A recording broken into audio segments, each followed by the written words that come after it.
আসসালামু আলাইকুম রহমতুল্লাহি ওয়া বারাকাতু। বন্ধুরা, এই গরমের সময় হরহামেশায় বিভিন্ন জায়গায় এই দোকানগুলো আমরা দেখতে পাই।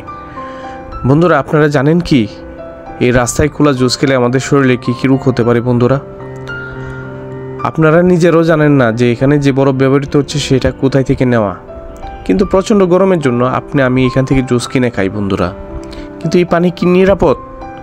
আপনি জানেন কি এখানে জুস খেলে আপনার শরীরে কী কী রোগ জীবাণু দেখা দিতে পারে?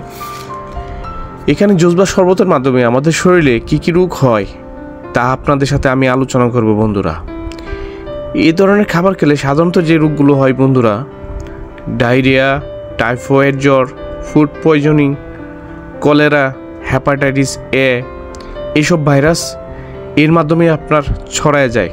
তাই রাস্তার পাশে এই জুসগুলো আমরা কিনে খাবো না, তাহলে আমরা নিরাপদ থাকবো, সুস্থ থাকবো। তাহলে আপনারা কি করতে পারেন? সেক্ষেত্রে প্যাকেটজাত খাবার খেতে পারেন, বিভিন্ন সুপার শপ, বিভিন্ন দোকান থেকে আপনারা জুস কিনে খেতে পারেন, এগুলো নিরাপদ।